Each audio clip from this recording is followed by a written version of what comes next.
Welcome to the Condor DM show, the off script version.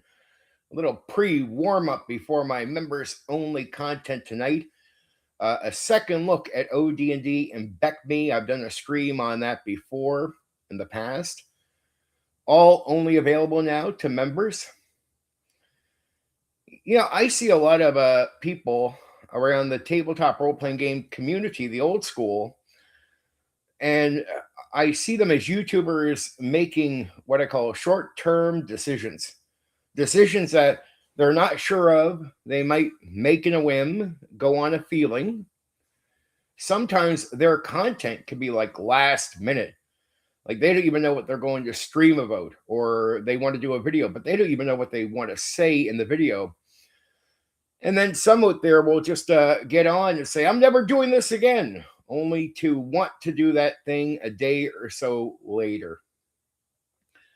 You know, I've learned this, that even if you try to think in the long term, some things that you can take your time and try to plan out when you're going to try them, they might not work out the way you want. You might make a quick change. There's a lot of throwing things at the wall to see what sticks. But I still think thinking in the long term is the most effective way to do YouTube, especially in a niche part of YouTube, like doing old school tabletop role playing games. You know, my changes recently, making all my old school, or not just old school, but just Dungeons and Dragons content, the majority of it members only. I took 3 weeks, 3 very long weeks, to think about those changes, what they meant, and would I want to stick to them, you know, for any period of time, right?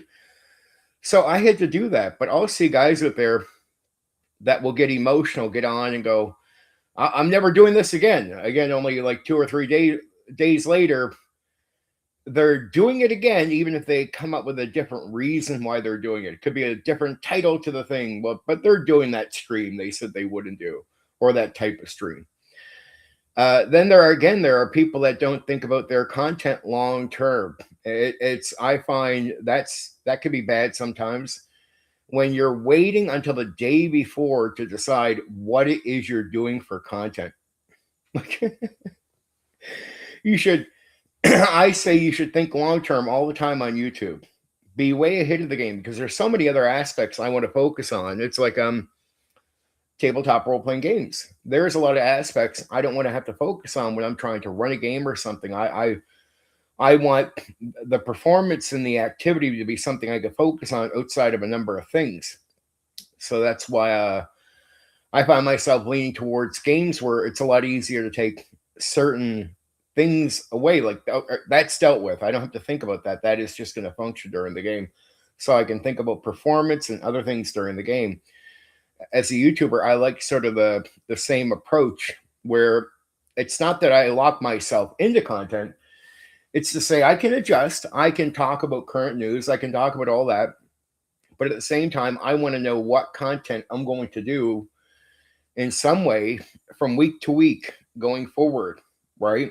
So I think long-term thinking is good for that. Like my content, with what I know and what I planned out last year, the way I'm doing content now could go on for 3 or 4, 5 years steady before I'd ever have to get to the point of, okay, I need to come up with some new things or see how I can extend this thing out. But for the next 3 or 4 years, maybe even 5 years, my content, I feel like it's locked in on YouTube. Like I know what I want to do. I know how much effort I'll put forth depending on what I'm getting back and how that can change over time. So I made a lot of plans for success, not success, what that would mean, how I would approach it, if next year things are different than this year, and what that means. I did a lot of thinking last year. I took several months privately without telling people that support me or anybody, just a real private time, really taking some hard thinking on YouTube and what I want from YouTube and what I want to do with YouTube. And that has benefited me because it got my channel up to the point of hitting 1K, right? Becoming partners with YouTube from all that thinking and all the effort I made around that thinking, prepping myself for this year for streams and everything. That was important. Now, 3 weeks ago, I considered making changes because you have to adapt and change given the evidence and what you see happening. So you got to look at where you're getting support, where you're not getting support, how much effort you put into something, depending on where you're getting something, where things are coming from. And that's why over 3 weeks, I took my time and really thought about, do I want to put any, the Dungeons and Dragons content into members only? And I decided after some really hard thinking, given what I know I'm getting back for the effort, yeah, because it's a lot more uh, give. It's a lot more me giving and others taking, and I appreciate the bit of support I get back for it, but it's I get barely any support for that content, and actually I end up giving out a lot of ideas that seem to get copied by other people. So I'm helping them grow their channels. I'm helping them come up with things to say, but I'm finding myself not rewarded for what I think is really good content, especially on old school Dungeons and Dragons and new school that I'll start doing soon, third edition, fourth edition coverage. So I looked at all that and just said I'm not getting enough back for that content. So I like doing the content though, but I got to measure it out. There's you got to look at YouTube like you're working here. I don't just do it just for fun. I do it to make an effort to earn something back. I'm not delusional. I have no expectations of getting something major back, but also know in life, if you don't try something, you don't know. Other guys I find they'll fib to you. They'll tell you they're here for fun, only then to look at the way they're doing content on YouTube. And they're just not confessing to you that, no, they're not just doing it for fun. They're trying to get somewhere. They're just not saying that honestly out loud. You're getting a story spun to you based on not something that's not true. The difference between me and them is at least I come out and just tell people honestly what I'm doing and why I'm doing it. Right. So to me, you never know if you're going to get anywhere on YouTube if you don't try. So it's one of those things where I don't mind giving a bit of an effort to see if anything comes of that. And I'm okay with not getting instant, payback for the effort. I know things can be grindy, things can be slow. Opportunities could be just need to be there and you need to be ready for them. So I've understood that. And I understood how much time I would commit to some real hard work on YouTube and decided, okay, I'll just commit myself to that much time. Right. Play the game for a bit and know when the end point is if something doesn't come my way and adjust to how I do YouTube if I hit an end point, depending on whatever path I'm on at the time. So I've done a lot of long-term thinking. The D&D content, honestly, I get almost nothing back for it. The audience for old school, especially Dungeons and Dragons, 99.9.9.9% of them, even if they like the content, even if they come watch it here, they will not reward me at all. So I'm like, okay. And then I have old school Dungeons and Dragons YouTubers and other video content creators that watch my content and then repeat some of what I'm saying in their content. So it's all I'm getting used for a lot of it and a bit of payback. So I said to myself, well, I got some very loyal supporters that like D&D. I'll definitely do my fair share of work for them, and I'll put things into the members only area, and just go. You want to know what that will take care of the way I feel about this. And honestly, I get more public support for the variety of tabletop role playing games that I cover. The variety outside of D&D, especially. So I said to myself, well, that's a different crowd of people. There's a lot of people out there that if they don't like D&D, you'll get some cult followings, but you get people out there that just like the hobby itself and the variety of games out there. And that crowd is actually quite sizable as well. And I've gotten a lot of support from them, right, over the time I've been covering all these different games. So I get more support, more solid support from that crowd. Even the D&D people that follow me like the variety of different games that are out there, like Bushido, stuff like this. So I said, okay, well, that's mainly my major amount of support when it comes to tabletop role-playing games. There are people that are a lot more open-minded. And I figured, okay, that's going to be where I opened a lot more, public content to them, especially through streaming, right? So I tried to attract those people through that. But my decisions as of late are not like, on the whim. They weren't made based on the feeling. Uh, though some things triggered it, and I said to myself, I'm going to attempt to make some moves. I said this like 3 weeks ago to myself. In the coming weeks, at one point, I'm going to attempt a few things. And depending on the reaction I get for those attempts, that will be, in my case, the final nail in the coffin for some of these issues. And so it wasn't just on a whim, but the triggers in the last, like, say, week that really got me to the point of saying, okay, this is where we're going with YouTube. It happened. But I don't do things ironically like at the last second, because I know it could be like in a week I change my mind. Then what?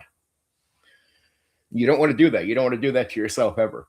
And even if you lock yourself into content for the next so many years, I had to think last year, I can't lock myself into content and be so locked in that I can't open up or adjust to interviews or news or updated things. So I made sure that whatever I do is not going to get in the way of keeping up with the things that are happening right in the moment. And that I even said to myself, not everything in the moment is going to be something I care about or that I even think I should respond to. Because I think some things that happen, no matter how much you want to get on the bandwagon and discuss it because it's hot news that week, you also want credibility. And credibility means if you rush out comments about things, things can change so drastically for some issues over time that sometimes now I just look at an issue and go, I'm not going to cover that because there's just not enough said about that thing. Like Dark Sun, the recent news on Dark Sun, I'm not going to say anything. I love old school Dark Sun. I could comment about the potentials of the new Wizards of the Coast take on Dark Sun, but I don't know anything. I honestly just don't know, and it's unfair to say anything. And regardless to my feelings about what WotC has done beforehand, they're clearly taking a different path. And I want to be accurate when I talk about things. So I want to make sure I see what comes out, see where they're going with it, and then maybe make my comments then, right? But I don't see comments being of value to the community right now. They might, I guess, be entertaining for people that want to ignorantly shoot their mouth off for a night and clap like seals at people that are doing it for them. I just don't need clapping seals, and I don't need to do cheap content like that. We have plenty around the old school tabletop role-playing game community that do cheap, pathetic content. I don't need to be one of them. Baby, I don't need to be one of them.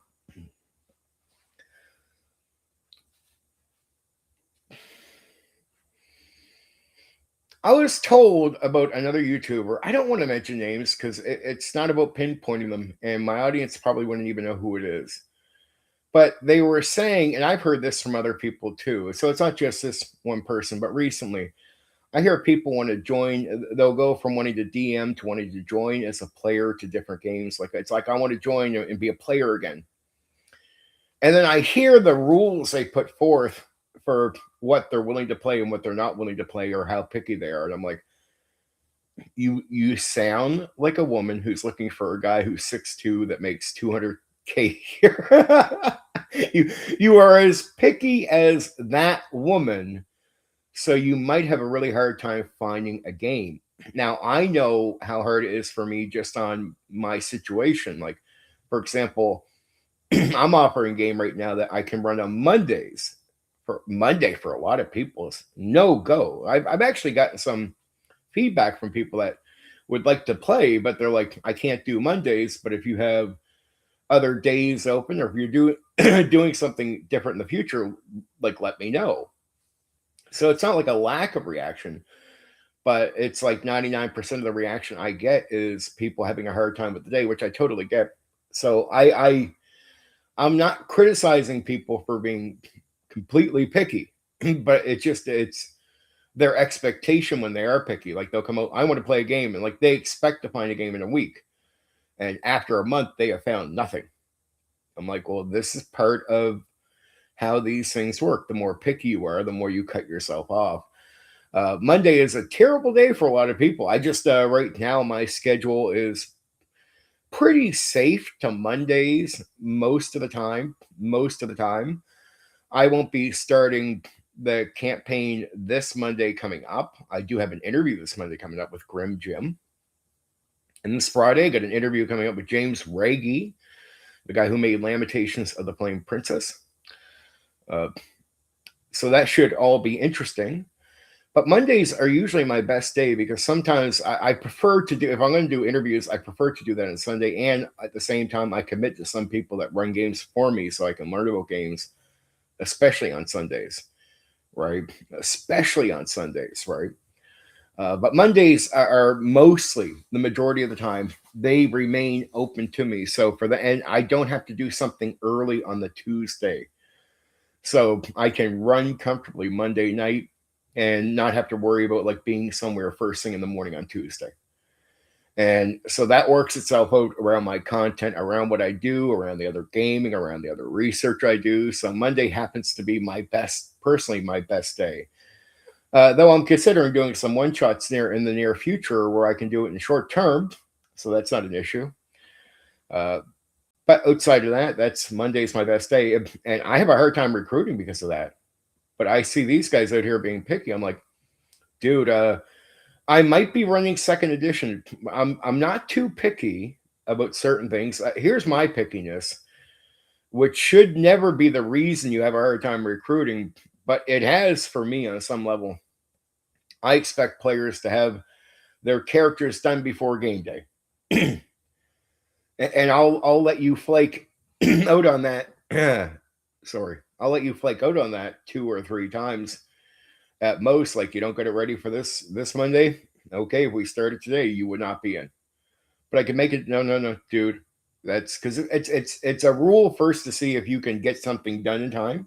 Now make sure you have plenty of time to do it.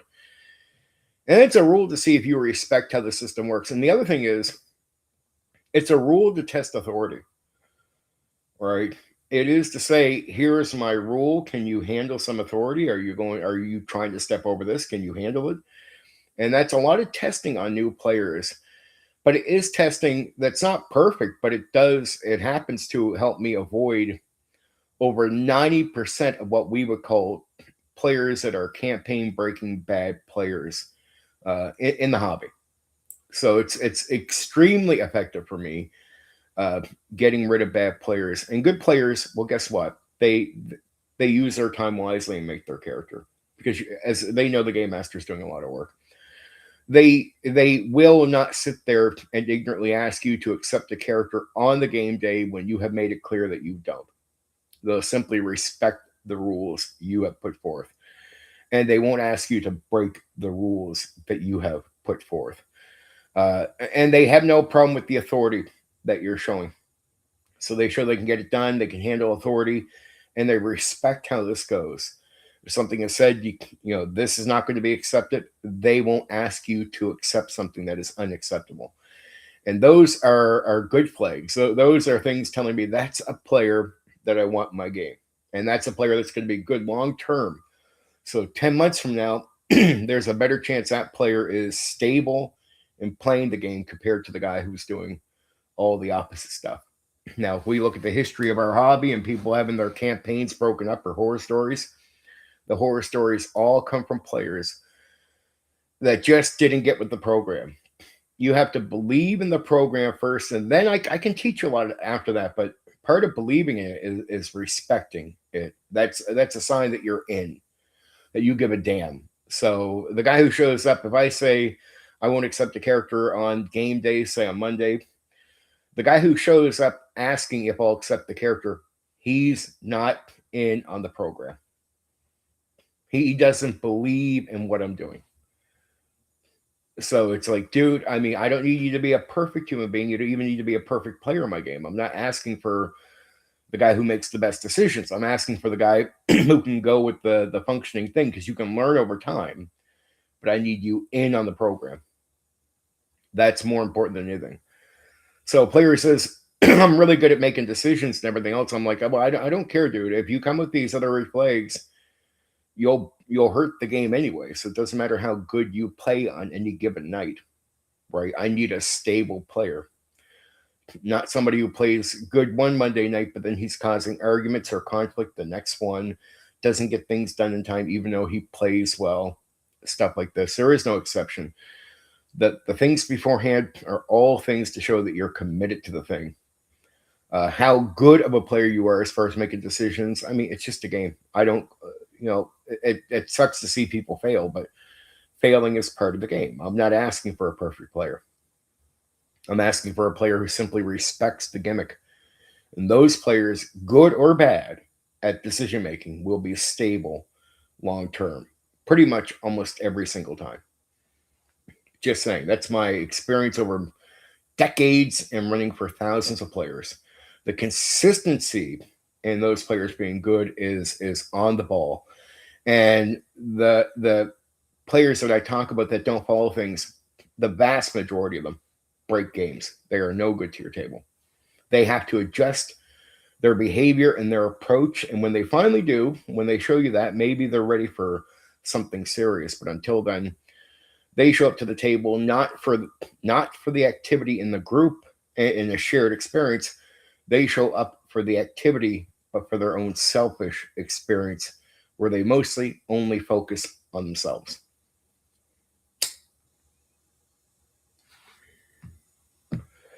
That's a no-go. And I don't negotiate. If I ask players to do something like, say I want you to keep some notes of your THACO scores so it's easier to use during the game, and you told me, no, it's okay, I can just look at the character sheet. Oh, you look, well, yeah, well, then you can you got your stuff packed up. Why? Well, you could leave my table too. You can fuck off. I'm not asking, I'm telling. So if I say something, that's just, hey, dude, no. And then even worse, because I've seen this so many times. I remember when I was young, I used to ask people if they could do that. Second edition, it's easier to keep certain notes if they go scores. And 100% of the time, a guy would tell me, no, it's okay, and I would let it go. At one point, he would get confused and slow down the situation. Every time, 100% of the time, not a single player succeeded at being good at it without the notes.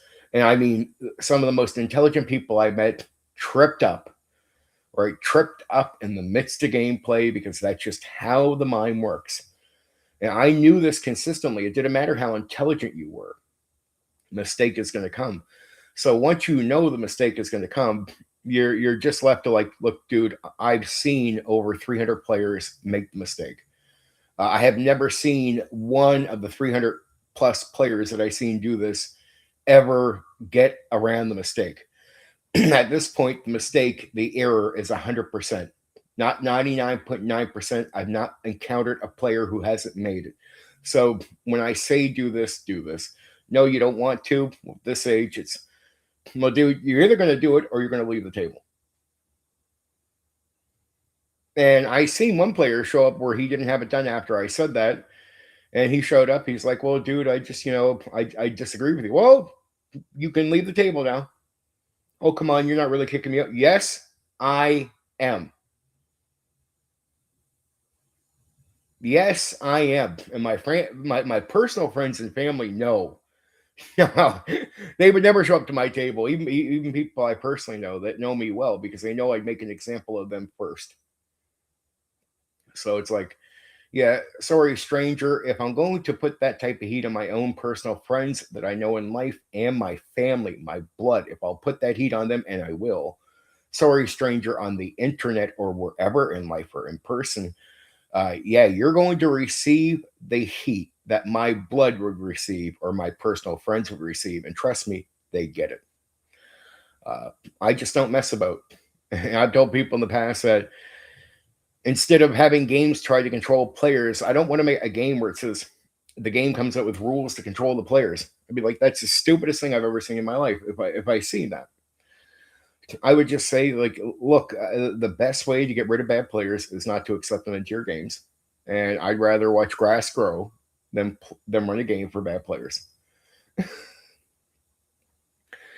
But there you go. That's my stickiness with that stuff. As far as just getting into a game randomly when you finally want to play, man, you got to be pretty open minded. It is hard because of the way things are, because of the social scene here in the hobby. It's not always easy. Sometimes it is. Sometimes it is. Sometimes you get lucky. Uh, but even luck, what does that mean too?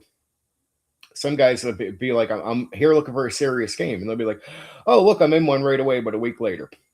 Yeah, but it's not gonna. That game is gonna flake on them. So until I see the results of you join a game and a year later you're still playing, you're not lucky until a year later, until there's evidence that that thing worked out for you. Lots of guys might say, well, Steven said you wouldn't find a game right away, but you did. Ha ha ha. And then like 3 weeks later, he's out of the game. There goes your long-term campaign. I guess I'm still right.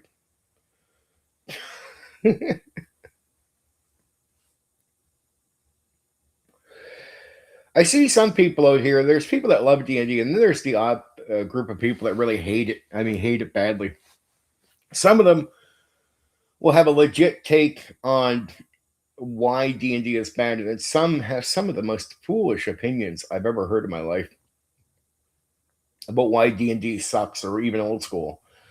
Even worse, I've heard guys say old school D&D sucks, and then they'll tell me that 4th edition D&D is good.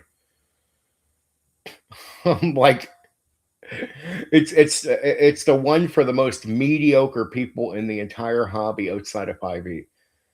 Like, okay, all right, Mr. Mediocre, you're just admitting you have no talent for tabletop role playing games, and of course you're going to lean to the one that needs the least amount of talent from the people that participate in it. Okay, that's really a great thing to brag about. Hey, man, I really love the game where it requires no talent at all, and I can be a drooling moron. But the game where you need to perform and it requires some talent from you, man, that game that sucks. I don't like it. Well, it probably does suck because you got no talent. Just saying. I hate to be so harsh with some people, but if you're gonna tell me you hate old school, the last thing you want to turn around and tell me is you like 4th edition Dungeons and Dragons from Wizards of the Coast. That's just giving yourself away, my dude. That's just giving yourself away. You don't like games that require you to have some fucking talent, skill, and fucking intelligence. You lean into the game where it's like you could be the drooling moron in the entire hobby, and guess what? The game pretty much plays itself and runs itself.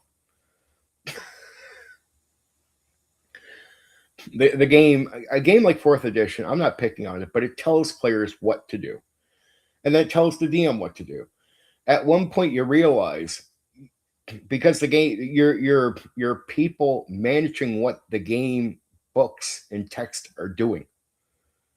I mean, you're rolling dice for it because it's not rolling dice for itself, but mostly the game is playing the characters. Mostly the game is running itself at the same time.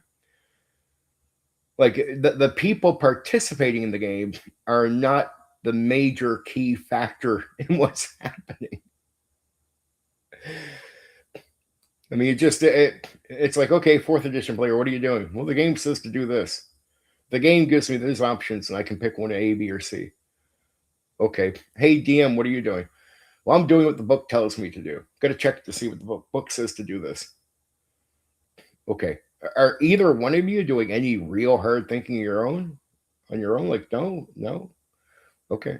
So you're just like some middle people between the game running the characters and the game running itself overall. Fair enough. I mean, if you like that, fair enough. It just seems to like it takes what tabletop role playing games should be like. To me, I look at them like an advanced chess game, and it turns chess into checkers. And it's why I say I look at Wizards of the Coast D&D and go, there's something made for AI to take over. So when we talk about AI game masters or AI dungeon masters, I'm like, well, the first place you can aim AI, especially, is games like 3rd edition, 4th edition, and 5th edition Dungeons and Dragons from Wizards of the Coast. That, and if you go back to tournament style with Advanced Dungeons and Dragons 1st edition, and you're willing to look at the game as raw rules as written, and AI could potentially run that as well right now in 2026. So I try to down on people that might enjoy some of the newer D&D, but that is the reality of it. And it's not trying to ditch on people. It's like, I don't, if you identify with the game, that's on you, man. I don't mind people criticize. I love second edition AD&D. All kinds of people say they don't like it, they hate it, they don't count it as old school. I'm just like, okay. I don't take it all personal. I run a lot of different games. You know, I don't sit there and make a game my identity on here. Like I just think it's okay for you to not like it.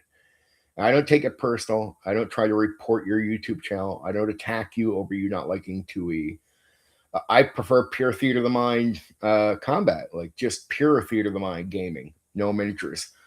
For every one video out there that is pro pure theater of the mind, you will find 1,000 videos degrading pure theater of the mind gameplay and propping up miniature gameplay, especially with D&D stuff. I never got mad at somebody for being like that or thinking that. I don't sit there and report their channels. I don't attack them. I don't do streams on them. I don't do videos on them. I don't spend 7 years trying to destroy them on YouTube and destroy them as a human being because they don't like pure theater of the mind, just not my gimmick. I think it's just, okay, yeah, I get it. You don't like it. Though I'm saying that because the opposite I've seen where if you say you don't like miniatures, people will report you. People will try to destroy you. People will stalk you. People will try to destroy you. In my case, over a 7-year period. I just choose never to do that. That's why I think it's okay to be critical about the games. It's really because people talk about you as the problem. Like if you criticize the game, they'll be like, "Well, you're being negative. You're starting drama." I'm like, no. The problem isn't me criticizing. Criticism is healthy. Oh, great background noise.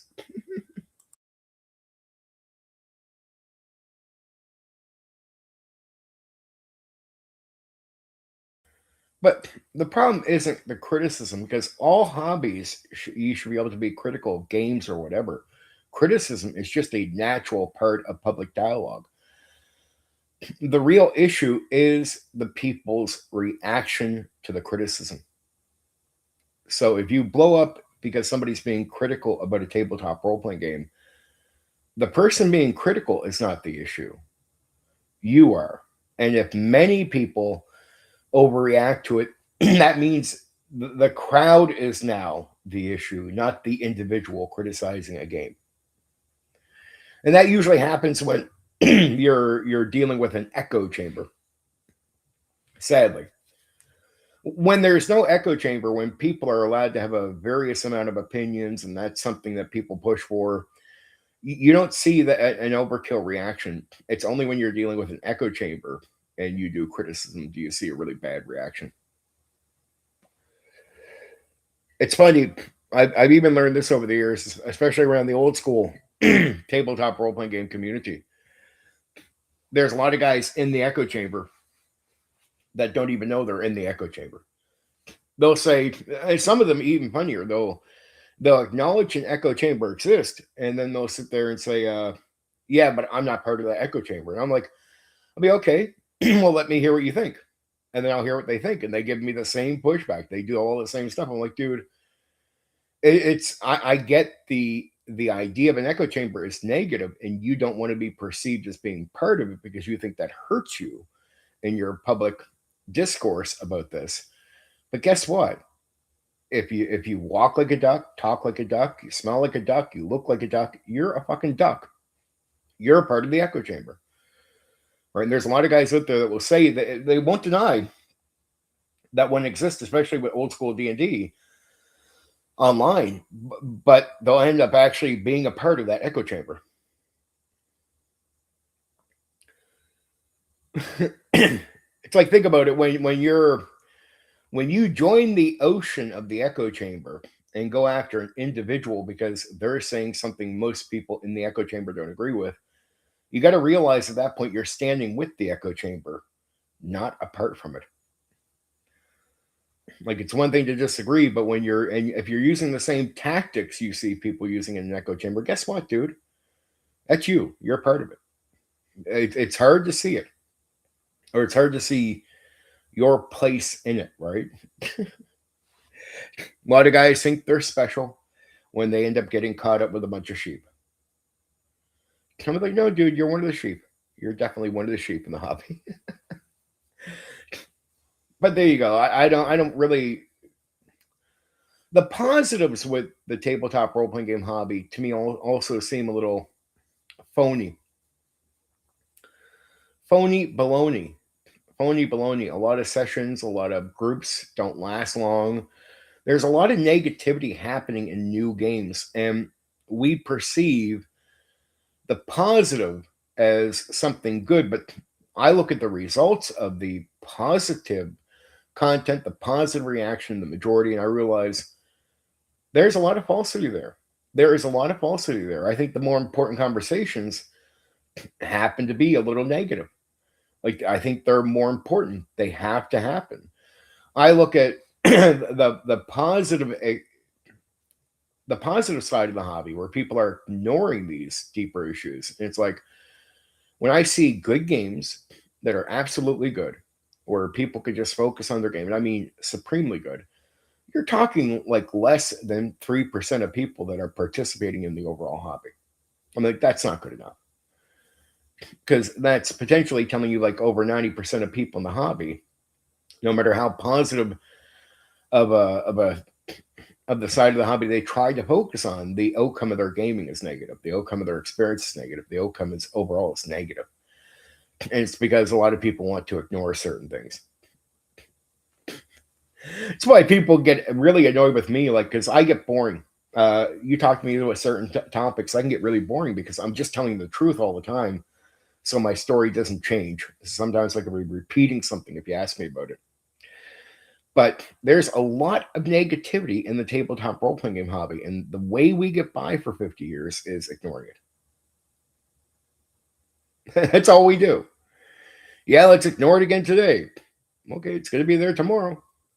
Let's ignore it again today. Oh, dude, it's going to be there tomorrow. Well, I'd rather just talk about nerdy stuff. I'm like, no, dude, I get it. I've been hearing that same statement for 50 years. And the results get worse and worse and worse for the majority of people. And I also tell people that have a good situation, be happy that you're within the 3% of the hobby that has a very good situation. The other 97% don't. And you're in such a tiny minority, you are non-existent. Like, I'm not talking to you. I'm not mad at you for having a good situation, but it's it is what it is, right? It is what it is. I'm here to help people deal and get to the positive, to real positivity. That's always my aim in the hobby. Now tonight, let's see what exactly I'm covering.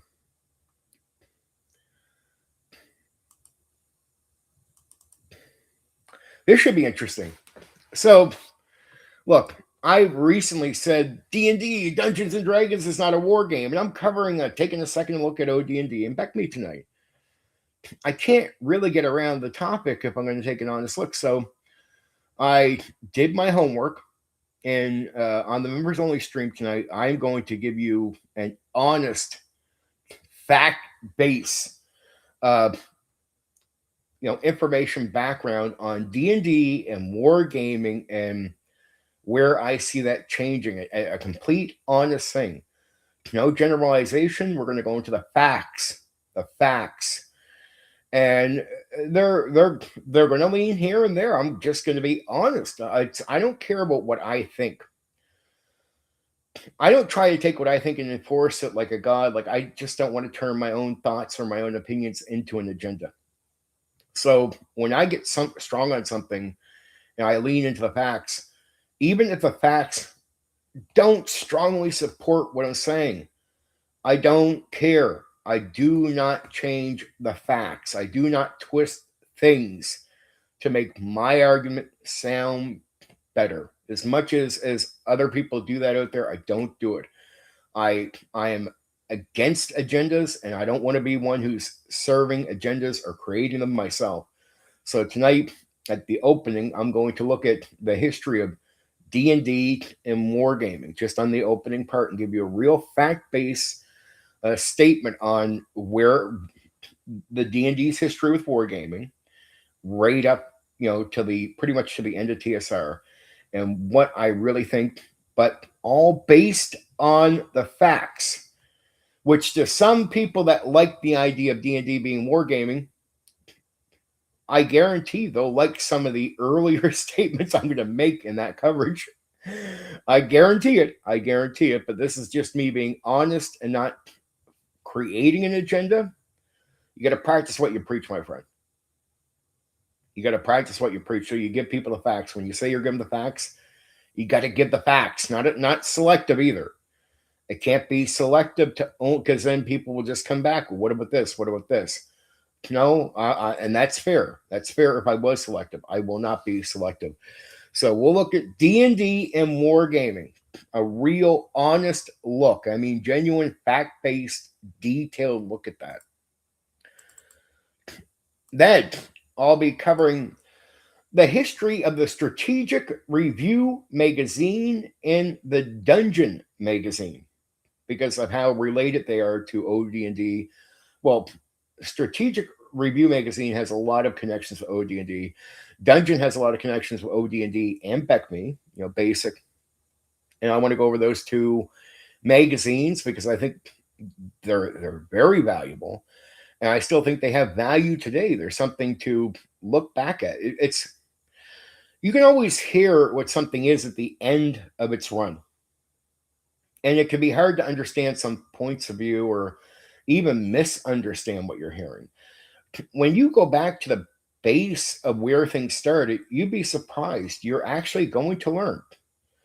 Things are going to make sense to you. It's going to be valuable on a level that you don't understand. And when you go back and check it out, you go, well, if I never came back and looked at this, I would not know these things at all. So to think you're just going to read something to kill some time and be entertained, that's not going to be what happens if you check out these magazines. I promise you that. Because there's so much thought, so much thinking around the decisions that is shared.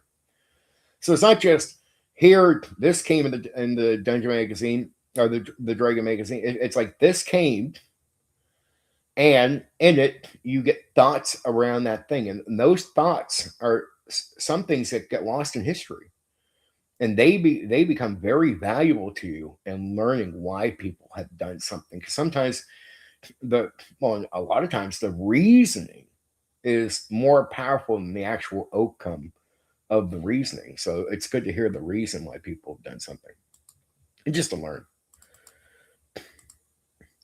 Then we're going to get into original Dungeons & Dragons supplements. I'm going to focus a bit on Greyhawk, Supplement 1, Blackmoor, Supplement 2, Eldritch Wizardry, Supplement 3, and then Supplement 4, Gods, Demigods, and Heroes. And they brought a lot to OD&D in the future of Dungeons & Dragons. They are worth going over. I'm going to go over the details on that stuff. You're going to like. I promise you that you're going to like. Then we're going to go into BECME. And we're going to go into the 5 different rule sets. Starting at the basic rig box, and then right up on until the end. Like why were they what they were? What were you doing if you start at basic? Why was that important? How that was used as an introductory into the entire thing, and what each one of these different sets of rules brought to the game. It goes from like level 1 right up to like level 30 plus. I mean, it's amazing. I have some good images. Like I have the pure images, but I mean, it leads all the way up to like at the end, you get to your rule encyclopedia, but you get basic, expert, companion, master, and immortals. And we're going to cover what they brought, what was the purpose, the whole nine. We're going to cover the facts on that stuff. That's going to be a special focus on BECME. So supplements for OD&D, BECME, we're going to look at the 5 different rule sets. Then we're going to finish off with some interesting details, like the Shady Dragon Inn. Hoop. And toys. Toys that had it relates with toys at one point. The Book of Wondrous Inventions. Oh, baby. Baby. Then we're going to look at the Hollow World. It's going to be a good one. A little bit of detail on that, right? And then Champions of Mysterio, Heroes of the Princess Arc. That's going to be fun. It's going to be a lot of fun, to be honest. Because it has to do with sky ships and aerial combat and everything else. It talks a bit about Mysterio, which is really, I love Mysterio. And I said if I was going to cover this again, I definitely want to talk about something related to Mysterio. Then we're going to look at, when it comes to like AD&D leading into BECME, geomorphs. I'll let you learn what they are during the stream. And swords and spells related to war and D&D. But it doesn't matter what my opinions are. When I cover the facts, I cover the facts. I don't do it with agendas. And I'll talk about the connection it has with chainmail and stuff like that. Yeah, swords and spells. So tonight, on the members only, on the BECME, the OD&D and BECME second look, that's what we're covering, baby. Right? We're going to cover that stuff. It's going to be a lot of fun. I guarantee it. I guarantee it. The facts are good. And I mean, we can have some conversation surrounding that, depending on what people might have to say or not say. We'll see. We'll see. And that's for members tonight. For now, it's just me here quietly entertaining you. I've drilled on the point that I really tried to entertain people that might want to paint their miniatures. And there's a lot of guys that will watch and don't chat. And sometimes, like any other YouTuber, you look at the numbers sometimes to see how many people are watching, just out of nosiness. But I got to tell you, I went and did this membership trial thing the other night. And I've been looking at the numbers, and what it's showing me is the amount of people watching the entire time. I got to say, when I gave out those trials, it's only going to go to people that are live there, like that are in the chat, or not in the chat, but at least watching. And I was like, okay, of course. I sort of been told that the numbers you're shown that are watching you do not match the reality of the amount of people watching you. Right? There's a lot more people watching than the numbers is letting on, right? So it's like you can see there's 5 people here. Okay, well, there's only 5 people here. I'll give out the trial memberships that will, at least I'll cover those 5 people. But it's like, and I'll know 5 people that are chatting that should be here. I know certain people that should be watching. I know who's in there. Next thing I know, I see trial memberships going up to people that I know are not part of that group. And that means that I do 5 more. And again, there's 5 more where there's only 2 people that I know that catch them when I know all the people I know are in the audience. And the numbers I'm being told that are watching, it's not who it's hitting. So I don't know. When I look at the numbers now for Restream, or even looking at who's watching me on YouTube, I'm just like, who knows how many people are watching? I really don't care. But the only reason I checked the other night mainly was I was trying to line up the trial memberships with some of the people I do. But of course, some people are neutral, but of course, some people that don't like me are watching. It's like, dude, stop freeloading. Go watch one of the other D&D guys that you're going to reward and piss off and leave my content alone. That's my opinion with haters. It's my opinion with haters. I don't do my streams for you. I don't do my videos for you. I'm not trying to attract you here. And I used to be concerned about saying stuff like that. Oh, you could lose somebody, Steven. And then I'd say the stuff and I don't. I don't, because I've seen the numbers. I've seen the behind the scenes stuff. I know I'm not getting support from a certain crowd. So it makes me now not care about calling those people out. dude, you have to support me. And then if I say something, if I lose some of that support, it would make me think right away, oh man, maybe that's a mistake. But nobody from that audience really, right, from a certain echo chamber gives me any support at all. I mean, zero. So, and I can be very confident in that, extremely confident that I get no support from those people. So I just don't care. And if one signs up today that barely knows me and then I say some shit and he unsubs, I'm not too concerned about that either. All right, dude. See you later. You would have left sooner or later, right? Whenever I get somebody that is eventually going to be part of that echo chamber and more into it, even if they sub to me now, they're going to hear lies later and leave anyway. So it's like, look, I'll show you the door. Make it easier. Then you're not going to leave on your own. As if I give a shit. I don't because the same crowd of people have not invested in my content or me in any way for like the last almost 3 years. So it just, you stop being concerned. They're just people that freeload on my content. It's all freeload. No subscriptions, no likes. And then some of the YouTubers they watch come here and basically hear what I have to say, catch an idea for what I'm saying, and then repeat my words, sometimes straight out, like repeat word for word. Or repeat what I say in their content. I'm just like, no, dude, I'm not interested in that. But I got to tell you, off script is open to anybody to chat, so you don't get to be subbed to say something. But if you say some stupid shit, I'm just going to block you. That's it. And people watching will get a laugh, so it doesn't hurt me. They get a laugh. Like if somebody's talking some nonsense, it's like I got to tell guys, like by the end of the stream, people will forget that you even spoke. It goes away really quick. It's almost worthless. And then, like I tell some people, like then you get yourself blocked for life. And it's like, dude, was it nice having 10 seconds of being noticed and then people forgot that you even made a comment before the end of the stream was over and now you're blocked for the rest of your life and you can never comment on my content again? Was that really the payoff you were looking for, my dude? I don't know. Doesn't seem like a good payoff.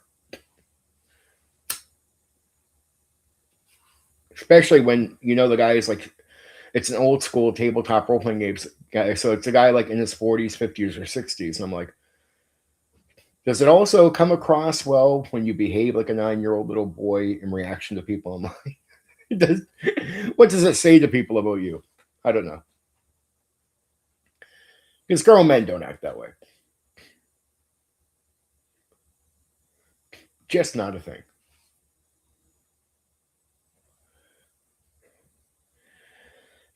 I'll go to at least 7 or maybe 7 o'clock on here. So you guys got a little bit more time where I just randomly talk off the top of my head if nobody says anything. But somebody says something, you can ask questions.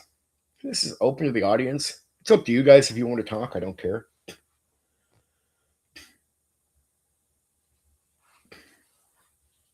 I don't care. Pretty open-minded.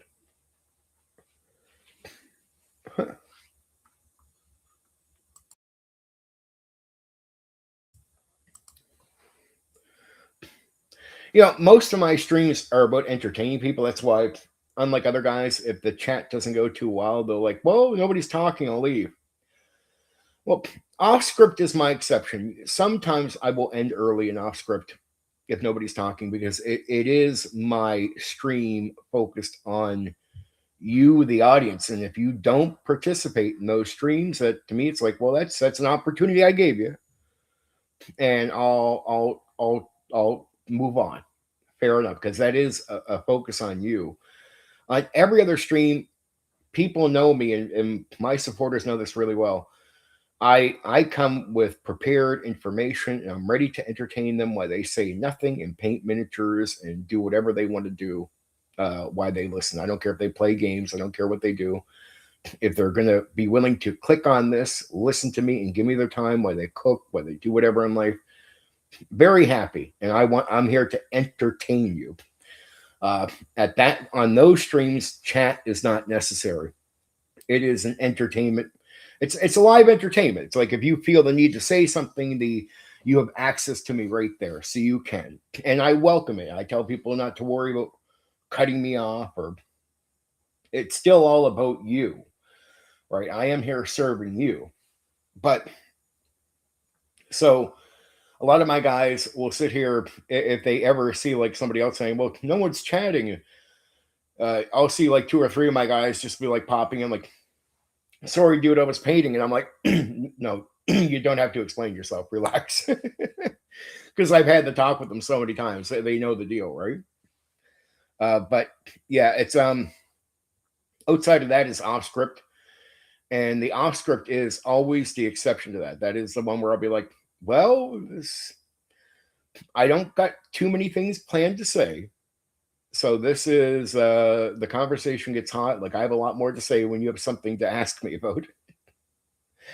I'm curious, as an active role player, a fan of TSR games, did you ever look at their amazing engine system of the early mid 90s? No. Is there a product called the Amazing Engine System? I haven't looked into everything, dude. If it's related to something, sometimes it's just my memory shot. Like I've looked into things on the spot. Like let me look it up and see if there is actually something I might have. Also, Coochie's in the chat blocks. Yeah.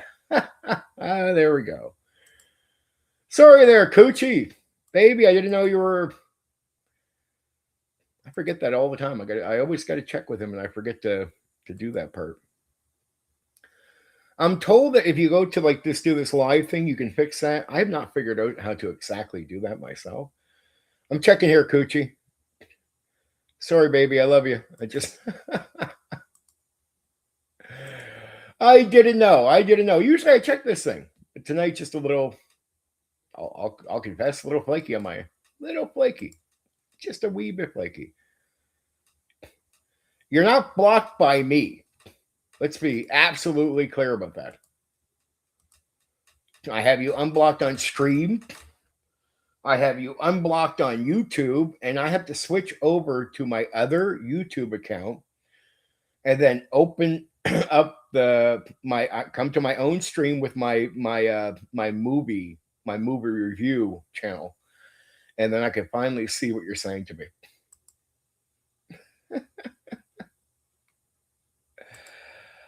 Oh, not much I can do there. Okay, so let's see what you were asking about. I might know exactly what it is.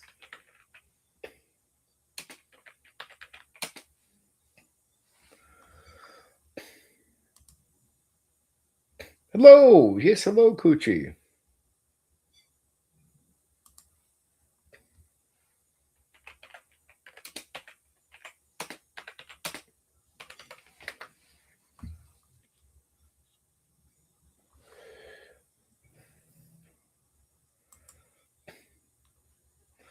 Okay, I definitely. Yeah, I know it's David Zeb Cook. So yeah, I do know of this.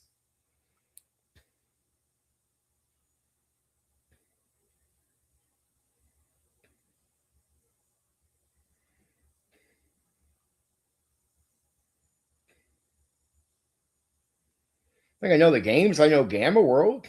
I know Marvel Superheroes Basics. So I know the games. I just didn't know exactly how this was all tied together. Amazing System, 1993. Amazing Engine was intended as a system for beginners. TSR began publishing books. I know the games. I know of it. I didn't know the whole background on this thing, but I know all the games. I know them really well. Gamma World, Marvel Superheroes, one of my favorites. As far as I like the freedom a game master has of not being locked into a rigid way of game mastering. It's really good at giving tools so you can let players do anything they want to.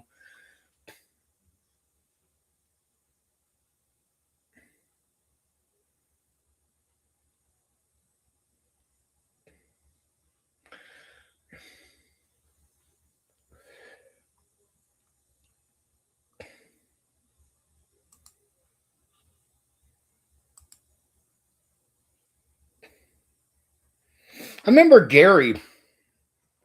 Oh, I hear you, Coochie. Grim Jim's going to be a great interview. And I've known the guy for a lot of years, so me and him get along really well. Well, when it comes to gaming, baby, when it comes to gaming. When it comes to gaming, we'll leave it at that. Your TSR did a bit of a GURPS. I covered the game Gary did, which is like GURPS in his own way. Gary really believed in the idea of a universal system. And you could tell there's a bit of that.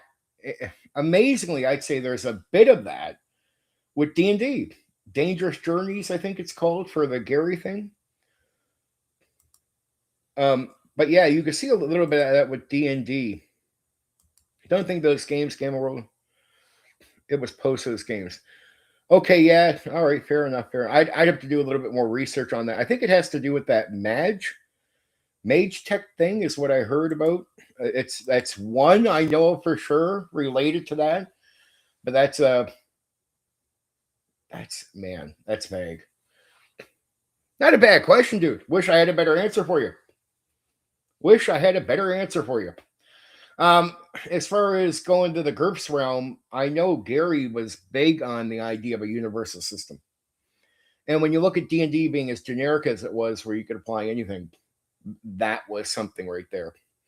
And DK, see, you want to know what people will do with me? I don't mind this as a YouTuber, as an old school YouTuber. The bar for YouTubers when it comes to old school is here. For what they remember, what they forget. They can forget things, and everyone believes they're not. There's no lies. They know everything they say they know. The standard for me as an individual by the same exact audience is up here. So I could know 95% of something. I'll be like, oh, I forgot that detail. Oh, he never knew the game. He lied. He made it all up. He went to AI. He's full of shit. He's never played it, never ran it. He knows nothing about it.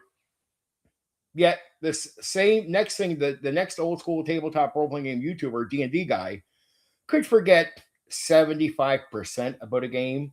And they're like, yeah, he knows the game. He probably ran it for sure. So I'm glad my people aren't like that, but it's another reason where standards are different for me. I don't mind that. That's why I go to this fact-based stuff to make sure I cover everything. Like if I kept reading about it, like trying to read about it on the spot, it got me a little confused because I'm checking the background of it. If I read through it, I probably know what it is. I probably might even ring a bell after a bit, but I have a hard time remember. It's like I'm 46 years of age. You're talking the mid-1990s, so that's like 95. I've done so much gaming and looked at so many things and worked on so many projects, especially in the last, like, say, 15 years, and the YouTube stuff, my own game, that being able to remember every detail or everything about everything is just not there, to the point where sometimes I have to read about something for a little while and go, oh, man, what the fuck? I know exactly what this is. I actually ran that for over a year. I can't believe I forgot I ran that fucking game. I ran this game. Yet earlier that day, I would tell somebody, yeah, man, I never heard of this game before. And only to realize later, let alone I have heard of it. I fucking ran the thing.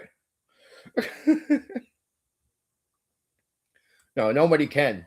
But that's the expectation. That was like look at the criticism I get for Cyberpunk because I didn't talk about the Secret Service people showing up at somebody's house. there were alien game, bug hunters. Yeah, Mage Tech was one. That's the one I definitely heard about related to that.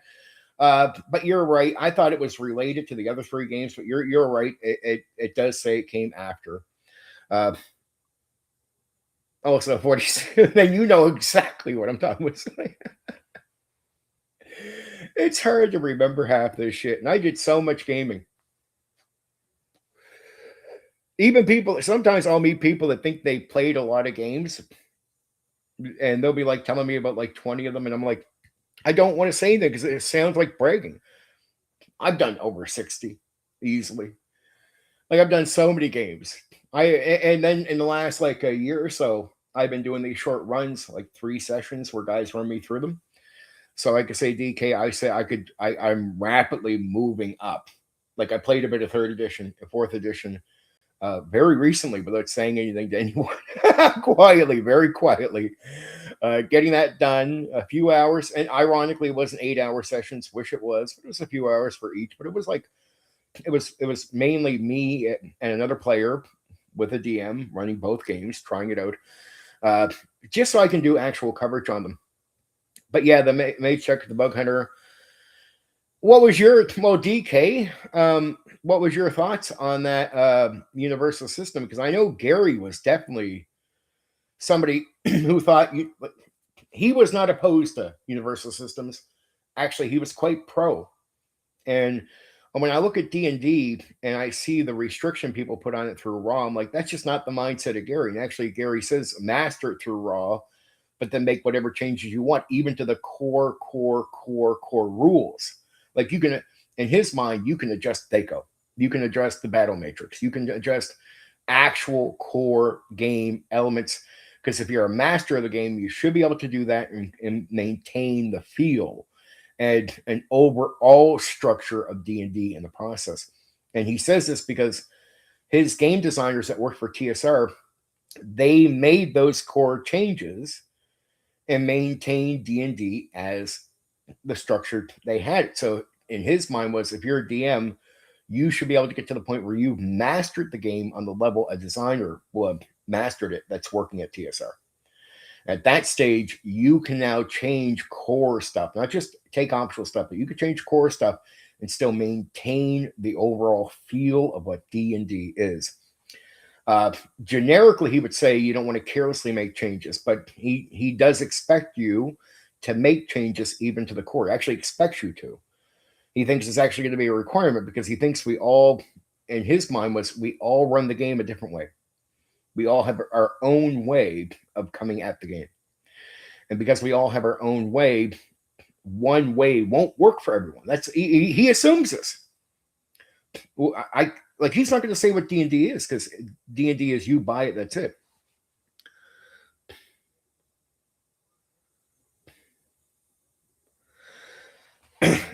Light systems can be like that.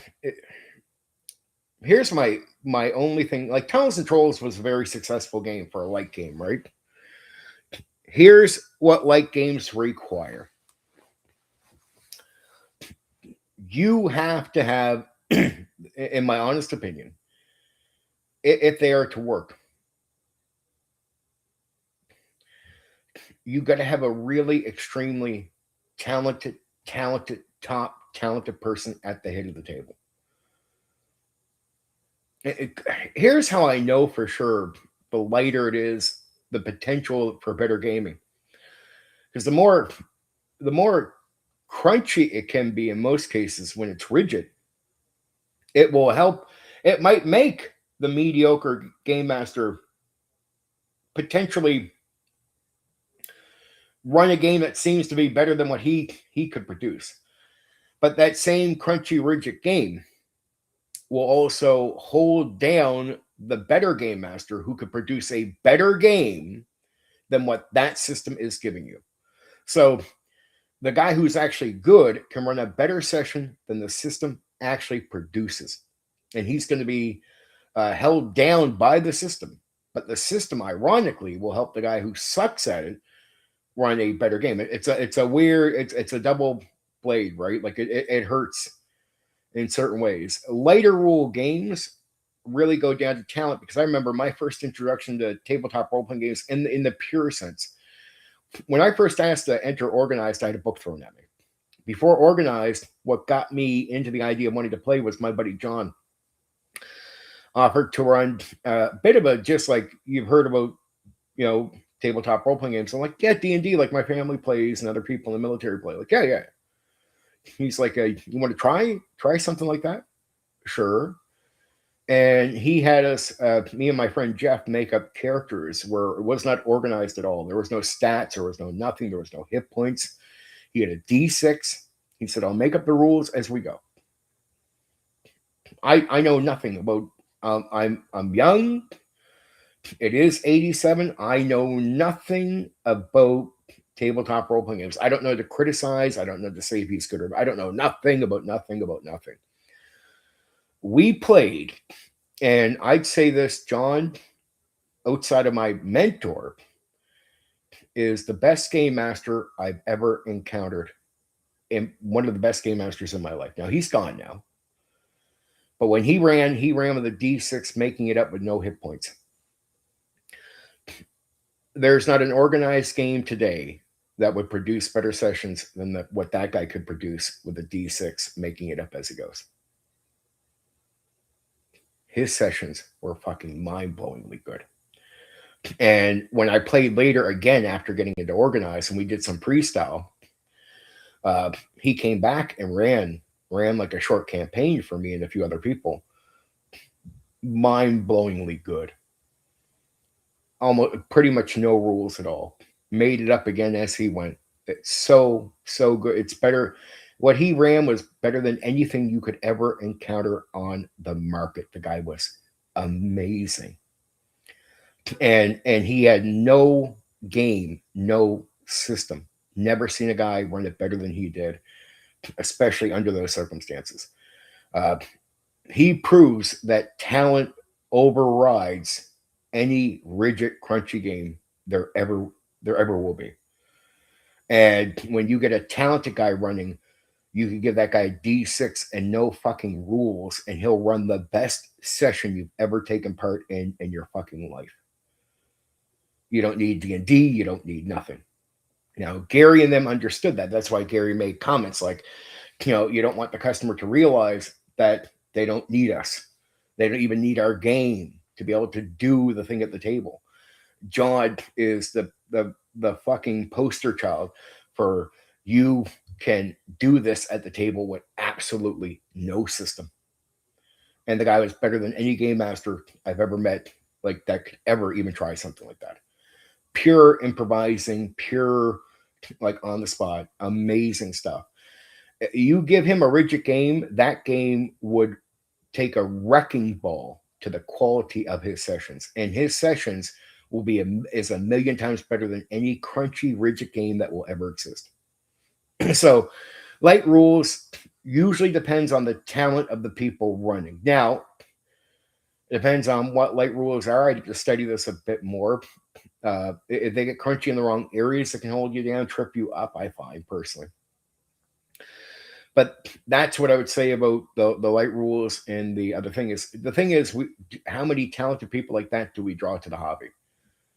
Very few. And we also draw much fewer now because talented people, and the video game industry shows us.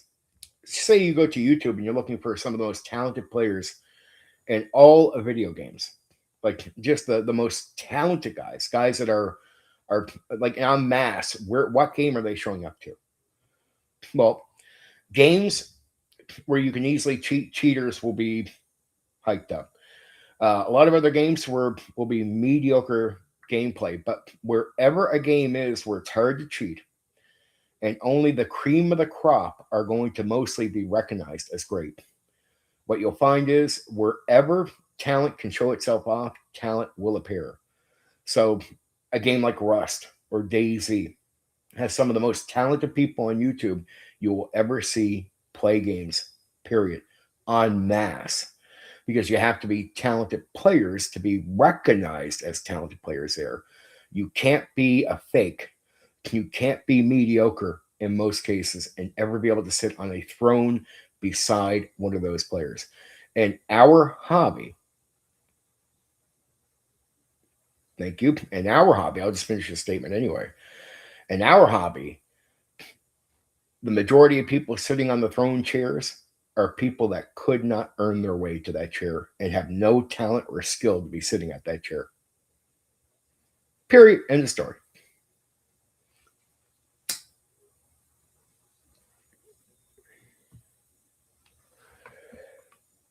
No, I now have to, it's going to be interesting. I have to look into that system now that he mentioned.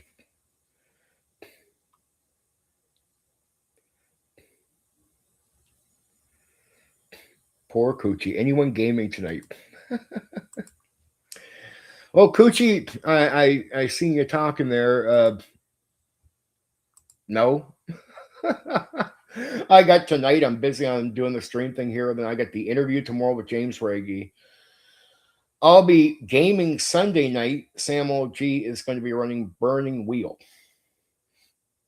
So I'm a player in that, and I'll be doing 3 sessions of that. It'll be every Sunday, going like this Sunday, next Sunday, and then the Sunday after that. We'll complete Burning Wheel. And at one point, you guys will see me cover the Burning Wheel tabletop role-playing game on one of the streams. That should be fun. Should be fun.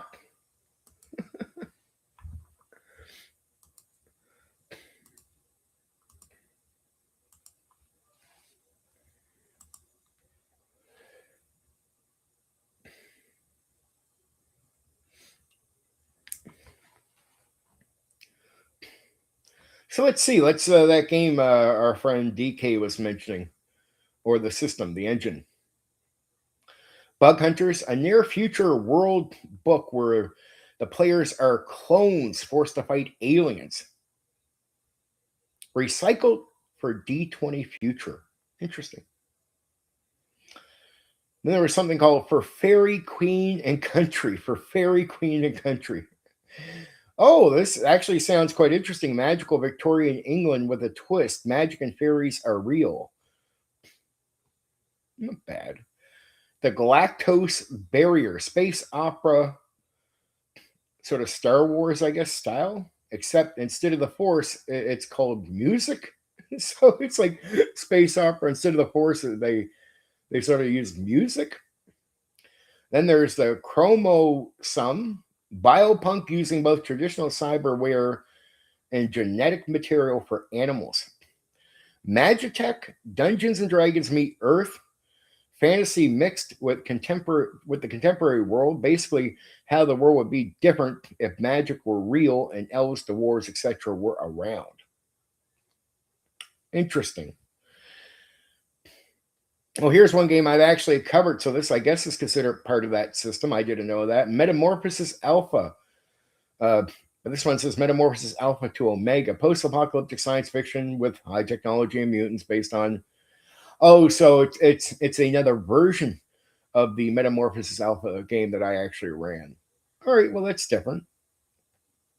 Once and Future King. King Arthur lives in 4485 AD.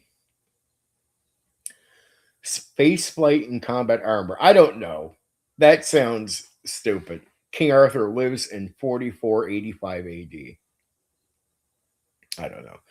And I guess there was another thing called Tabloid, a spoof comedy world where you are reporters for a sensational newspaper like ones referenced in the film Men in Black. Also, like the film, it's all true. The Loch Ness Monster is an alien. Elvis is alive and well. Okay. It doesn't surprise me to see stuff like that. I'm playing 8 p.m. tonight, trying out some Burrows and Borderlands. Yeah, I know you've been on the thing. So is it like your second or third session now, Coochie, or is this like your first go? Now, are you running it or just playing? I gave that thing a chance, but, Coochie, as you know, I don't usually give out second chances. I don't do that whole second chance thing. It's not my gimmick. I give you one, baby. I give you one. Usually ends there for me.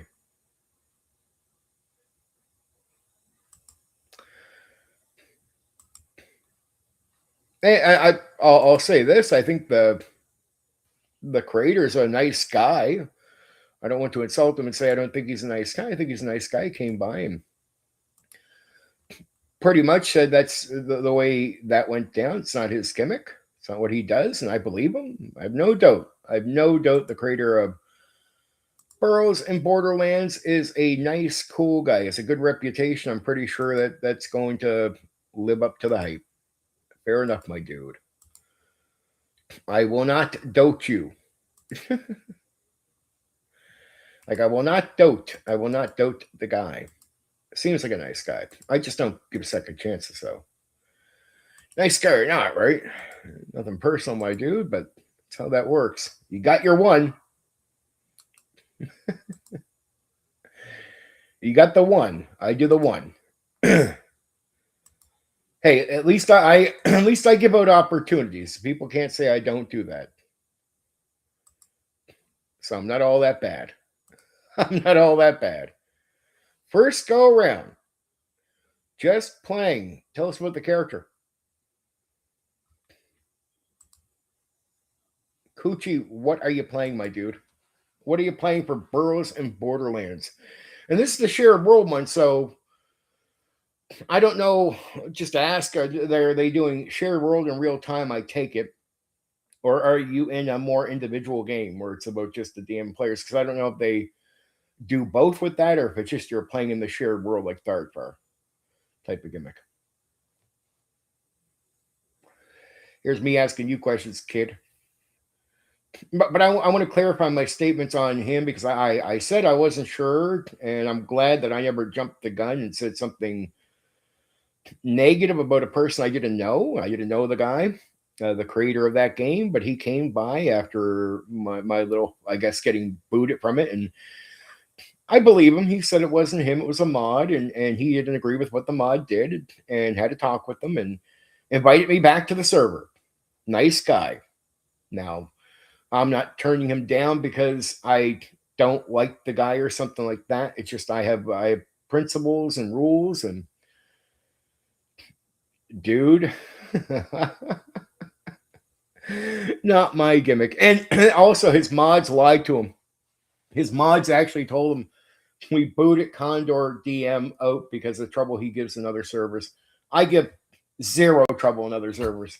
Period. Everyone knows this. Even the people that don't like me know this. Absolutely know this. I do no drama in the other servers. You go take me to any tabletop, go to any tabletop role-playing game server and ask, has Condor DM showed up here and give trouble? If they're giving an honest answer, it's going to be no 1,000,000% of the time. Don't do it. Have no history of it. That was the mod lying to the creator of that game.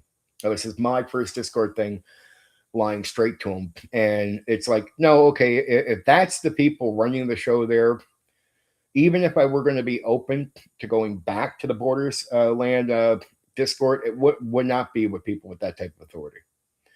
That's just a plain out lie. I just don't do it. 100,000,000%, I don't do it. I do not do drama on other people's channels. I don't do it in their chat. I don't do it in their Discord groups. I don't do it nowhere. Nowhere. No history of it. Don't do it. Not my thing. They even slightly tried to make that accusation as a lie.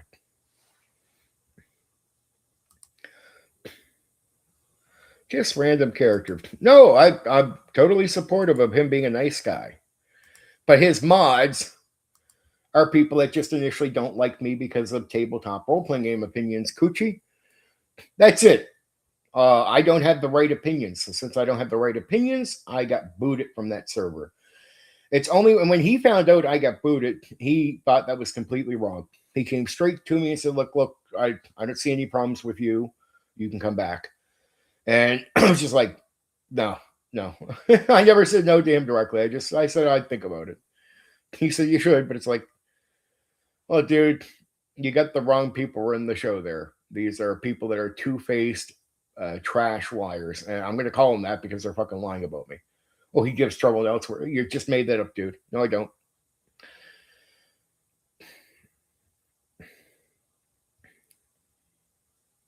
And not every brother in Christ is a nice guy. Let's be clear about that, Coochie. Some of them are some of the worst assholes in the entire hobby. That's just a plain out truth. So I guess, as much as, and trust me, I'm on board with Christ, but it doesn't seem to turn everybody into decent, honest, good people. Some of them are the biggest liars and most two-faced people you'll ever encounter in this hobby. Period. End of story. So as much as I would like to think people that say they're people of Christ are all going to be fucking mostly decent people, nope. Some of the worst, most horrendous, two-faced, lying people are people that will go on about Christ as king and stuff like that. That's just the honest, that's the real truth. The real absolute truth. Liars. Two-faced liars. Trash liars. Factual liars. Like I'm saying, it's fact. some people that say Christ is king and they're all about Christ. Well, I'm like, well, dude, it seems like you're lying and being full of shit is really opposed to what that is teaching you. But somehow you still go on about believing in it, why you're the biggest liar, or if not one of the biggest liars in the entire hobby. Oh. Be nice if that statement was a statement of someone's decency. But sadly, there are some people out there that use that stuff, that use belief in Christ or even religion as a way to cover up the fact that they're fucking useless fucking liars. Plain bold-faced fucking liars. So, and I'm only new to that whole scene. New or not, I spent my life as someone who didn't believe in it, and I'm only new to the scene. And it's like, well, I'm better at the honesty than they are.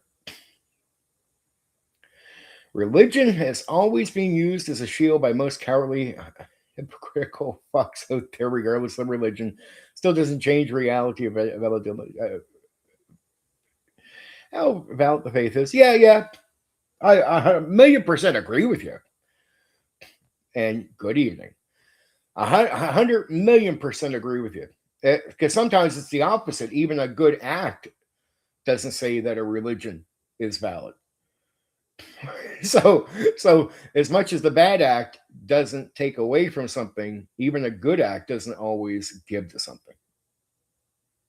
Right? There's a two-side thing there. Sometimes you could do the right thing and be like, or at least what seems like the right thing to people, and be like, then say, well, that's because of what I believe. Ooh.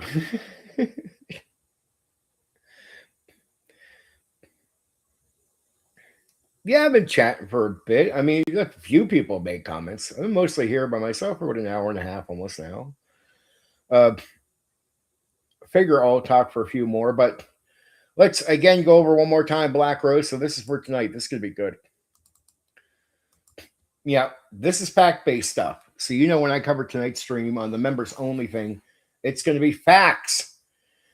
And I'm going to give an honest non-agenda pushing, because you know, even if I believe in something, I don't turn my own beliefs into agendas. You know this, Black Rose, because when I mention facts, sometimes those facts go directly against what I believe. Like they don't make my case stronger for me, even if I think they don't destroy my case.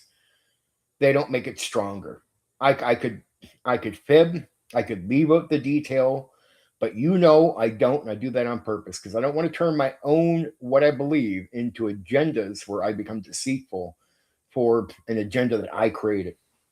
So I'm going to do, because we're doing OD&D and Beckmead, I'm going to open it up with a little bit about D&D and wargaming and the real history of that with that, because I want to be honest about it, like just plain out honest. And not every statement I'm going to make is going to be, it's going to be something I would want to say if I was trying to strongly support my take on it, right? But it's going to be fact-based, and you know I do that. So that's going to be the opening. I'm also going to dive into what I think is actually well worth looking into, because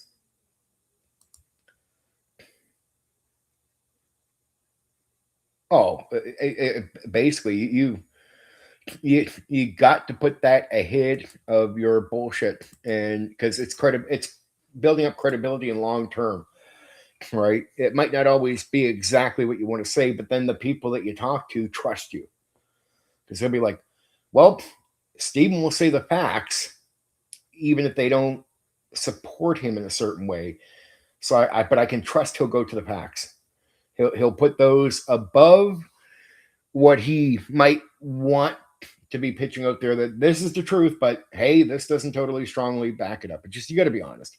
Now, I want people to actually look into the history of the Strategic Review magazine and Dragon magazine. And the reason I want them to look at it is it's not just the ideas that are there that you already know about.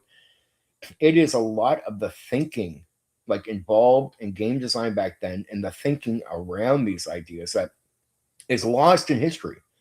There's a lot of gems in the thinking that didn't because the outcome is what you see in the gaming book. The outcome is what we see 20 years later. What about the thinking around the outcome? A lot of that we actually don't see. And that is different stuff. That is stuff that is not even in the conversation anymore. And the value, what you can learn from it, is amazing. To go back and not just learn what they did for Beckme or OD&D, it's just like, what was the thinking around the thing? And there's so much value because there's so much thinking that's shared about the games back then. So much thinking. Like how, say you're into modules. What about the thinking around the modules? What about the thinking around the settings? Stuff that isn't totally mentioned in the product later. You don't know. And some thoughts formed in that, ironically, won't end up in a book because they're not meant for a game book. They're just great to consider. They're going to great for your creativity to think about. No.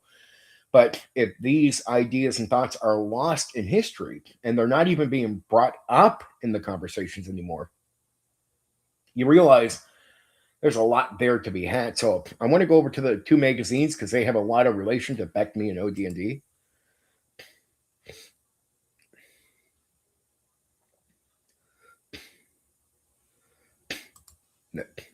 There you go. There you go. Then we're going to go into original D&D supplements, which is the Greyhawk, the first supplement 1 Greyhawk in 1975, supplement 2 Blackmore in 1975, supplement 3 Eldritch Wizardry in 1976, and then the supplement 4 Gods, Demigods, and Heroes. Right? We're going to talk about them because I want people to look into this stuff. This stuff is so valuable because, again, there's stuff in here that will not carry over going forward. It's not because it's no good. See, what happens? You think some things might get lost because, well, they just didn't sell or they didn't work. No. Sometimes you might only need this and this and this to go forward with. And you don't feel at the time you need these other things, but they create thinking, they create all kinds of different gimmicks. And then ideas related to that talk is completely gone. Now I'm going to go over the 5 different rule sets. Right? The 5 different rule sets for Beckme. Basic, expert, companion, master, and immortals. Why they existed in that order, what they each brought, what was the point of creating it in that way, and that will relate to some of the Mystera stuff. We'll also go into like some of the Mystera stuff at one point because that will be the last part where we'll go into the Shady Dragon Inn and the toy line related to that. There was an attempt at a toy line. Then the Book of Wondrous Inventions. That should be good. And then we'll go into Hollow World. And that has to do with Mysteria, but digging a little bit deeper on that. And then we'll go into the Champions of Mystera, Heroes of the Princess Ark, which has to do in more detail about the flying ships and stuff like that, which I think is just fucking beautiful. Flying airships and everything else. Then we'll go into something I recently talked about with Lankmar, which is the geomorphs. And they're more than just a city one, geomorphs. And I'll finish it off with covering Swords and Spells, another product related to war and Dungeons and Dragons. Again, showing that I'll put this stuff ahead of my own take. Sword and Spells is related to a unique focus on war with D&D. But it is definitely a focus on war, aiming a bit back at its roots, right?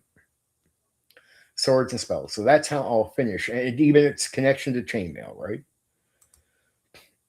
That's what I'm covering tonight on the members. On the members.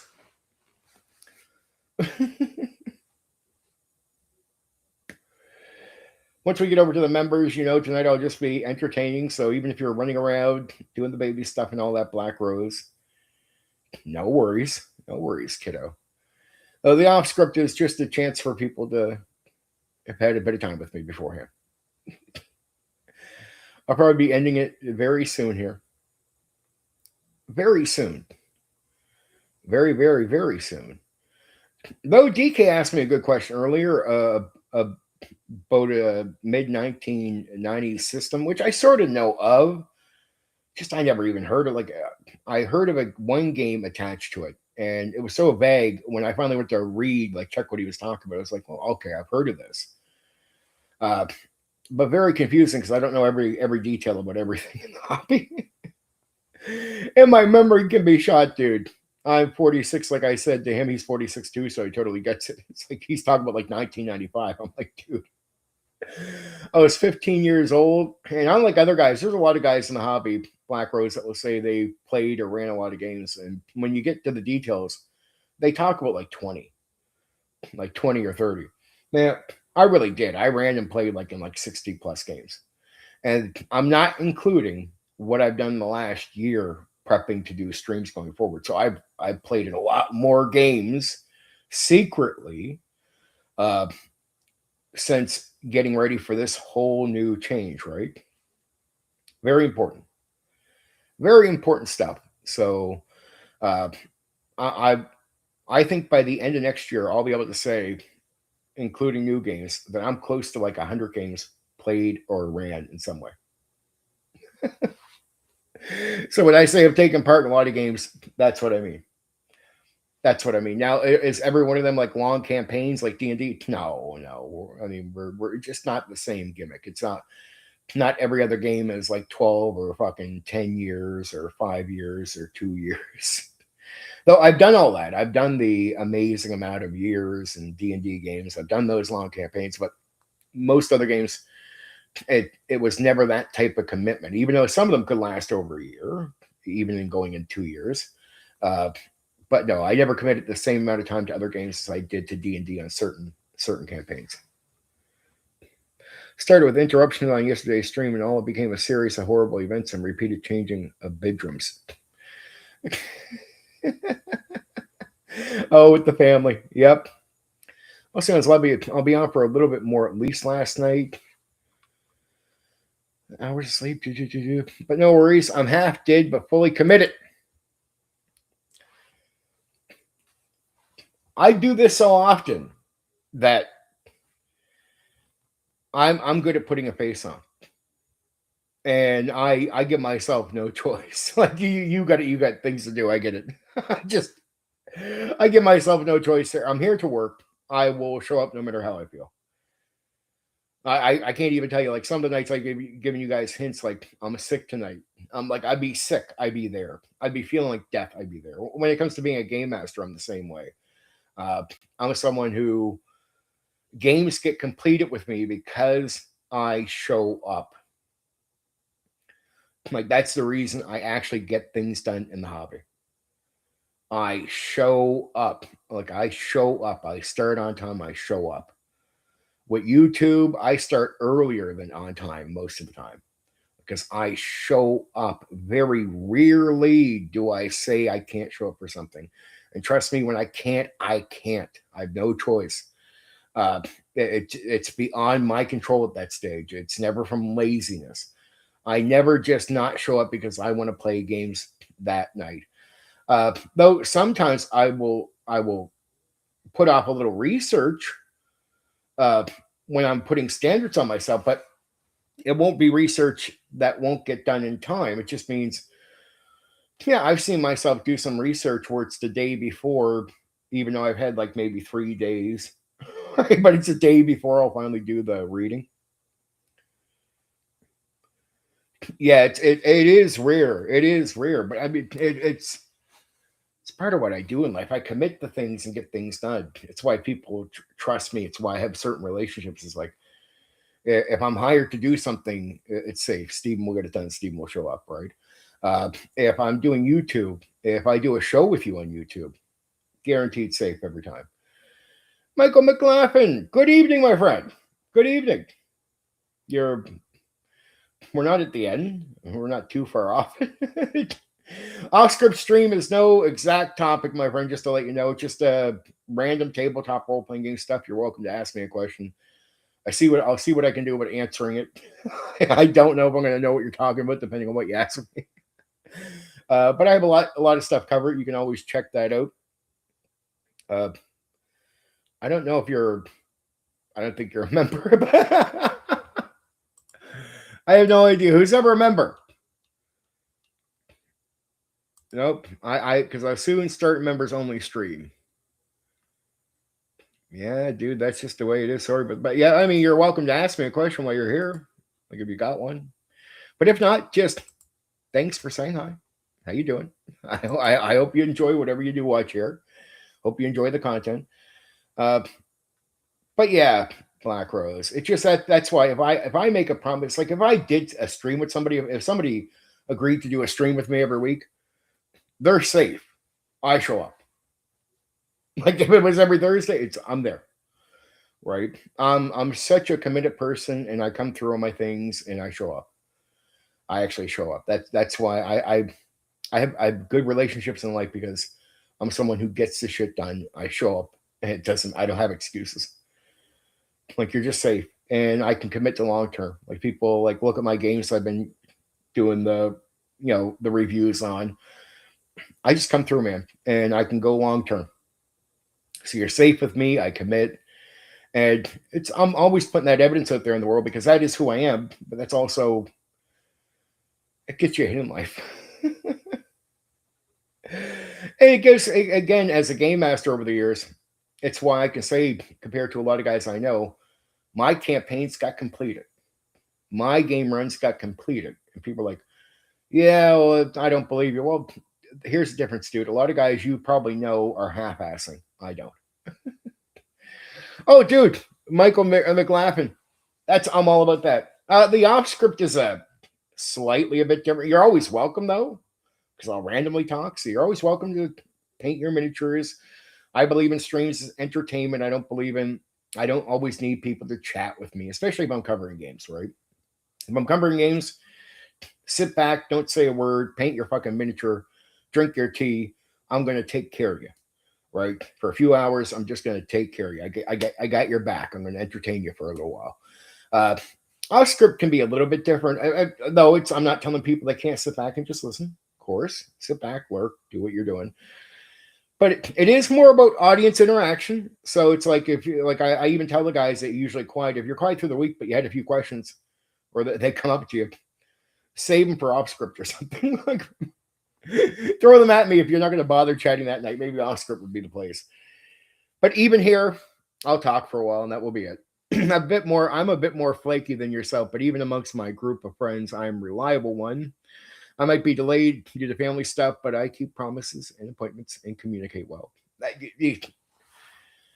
You got to, and well, you don't have to, but it's a few of us keep our things together. Like, here's what I'd say, Black Rose: if you didn't do that, what you're doing would fall apart. So in a way, somebody has to be the glue, right? Same here. It's how I maintain things in life.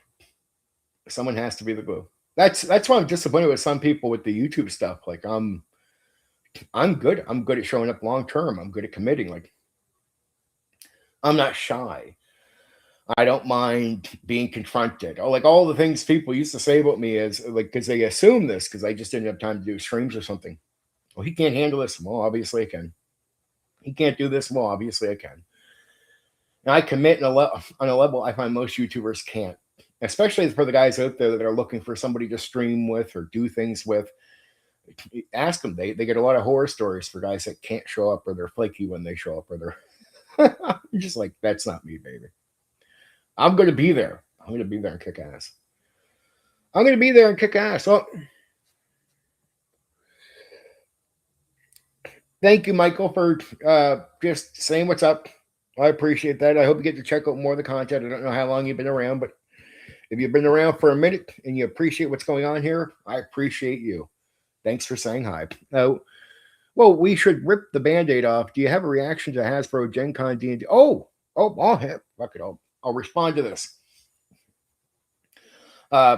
My prediction was, not prediction, it was a theory.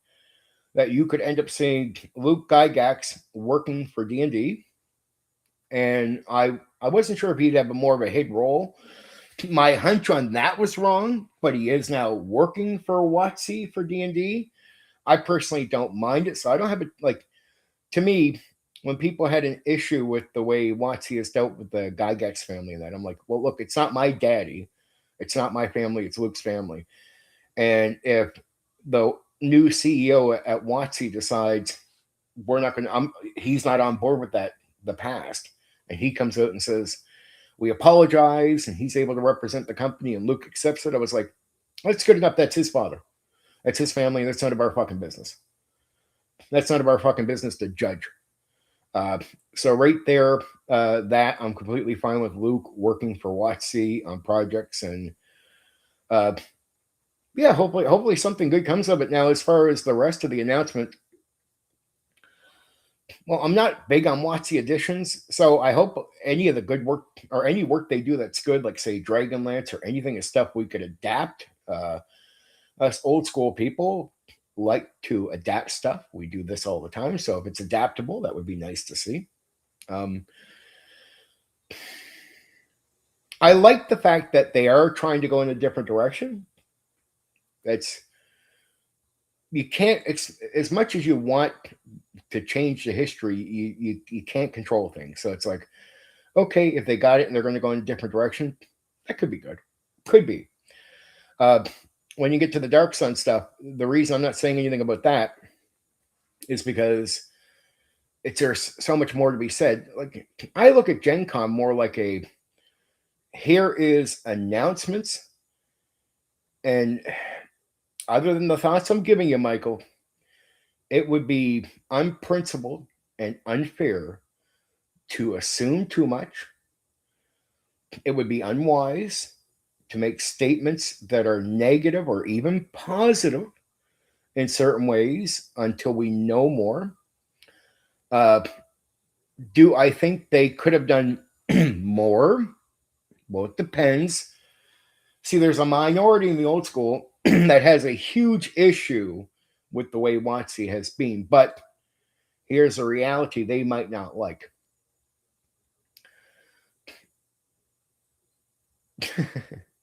Now, this is a reality they might not like. I believe, it's theory, just because of the numbers and the way I see things going. The vast majority of the old school, 80+% of people at the very least, are not as angry at Wizards of the Coast as a certain echo chamber in the old school. So I think there's a lot of people. Like, I look at like a Matt Colville, who some of the old school YouTubers here don't like, and some of the audience here doesn't like. Yet the old school people that follow his content outnumber every old school D&D YouTuber's audience in combination. So if you combine all the old school D&D YouTubers, all their audience you combine together, Matt Colville's audience of just the part of just old school D&D people outnumber their audience combined. So as much as some people are strong, they're very loud people, but there's a reason that you hear the term silent majority, because the majority is always quiet. They're not as unsatisfied. If you're not angry about something, you're not as boisterous. So you're usually going to hear a lot of squeaking from from a minority. That's just the truth, right? You're going to hear a lot more squeaking from them. So the more squeaking I hear from a certain part of the old school, the more I think that represents a small minority of people compared to the majority. I think the majority are more welcoming to lean into something they want. I looked at Shadow Dark, look at the OSR games. OSR games were thought to be doing really well. It was assumed they reached their peak for purchasing power with old school customers. And then Shadow Dark comes out, and the majority of customers for Shadow Dark are old school D&D people. But because it dwarfs all other OSR games, what it's showing the other OSR people is the old school had a massive purchasing power here, but the other OSR designers were not seeing it because they want something different. They don't want just another clone of AD&D 1E or even say Beckme. It's not like they're completely into the WotC world, but they're definitely old school. But these are guys that a lot of them walked away from TSR. This is why TSR went into business. It lost a lot of customers, and the games lost a lot of people.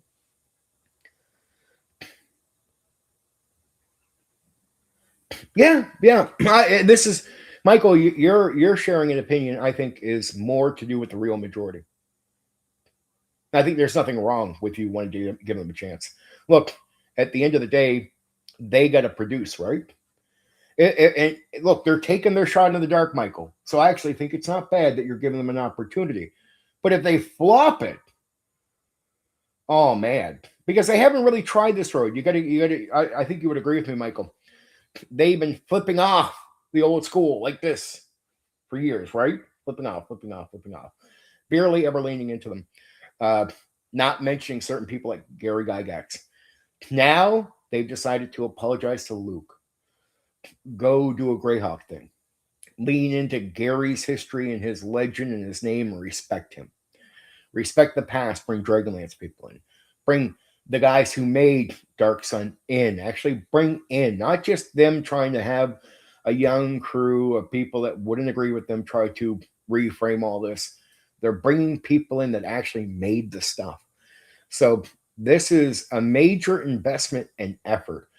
And if Luke can accept the apology for his family and they're going to invest this much in the old school, there is nothing wrong with it. They are a business. If they correct course, that's it. It's not like you have another company out there to do this with. So if you want new products, this is really it. And the OSR, I got to say this, they have failed to take care of that need. Because most of the OSR guys are nerds that wanted something that flopped in the 80s to work now.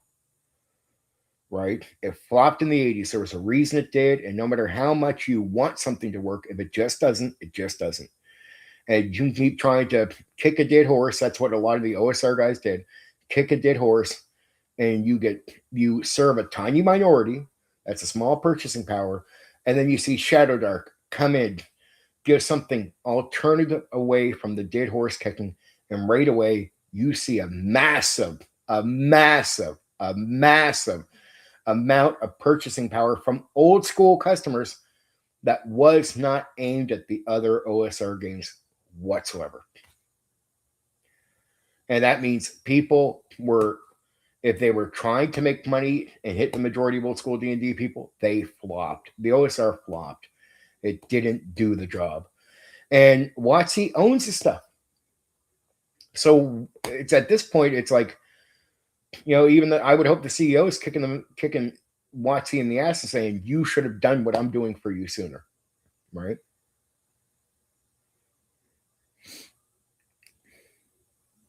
Yeah, they dropped a lot of people on purpose. It's they looked at it and if the world doesn't keep leaning in one direction, sooner or later you got to fold. This was you got to know when to fold them, and WotC folded them.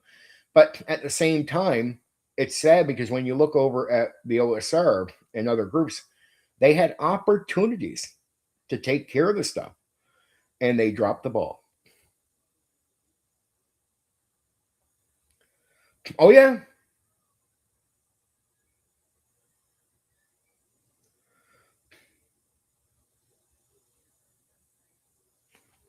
Yeah, Mike, you're not wrong to hold it over their heads.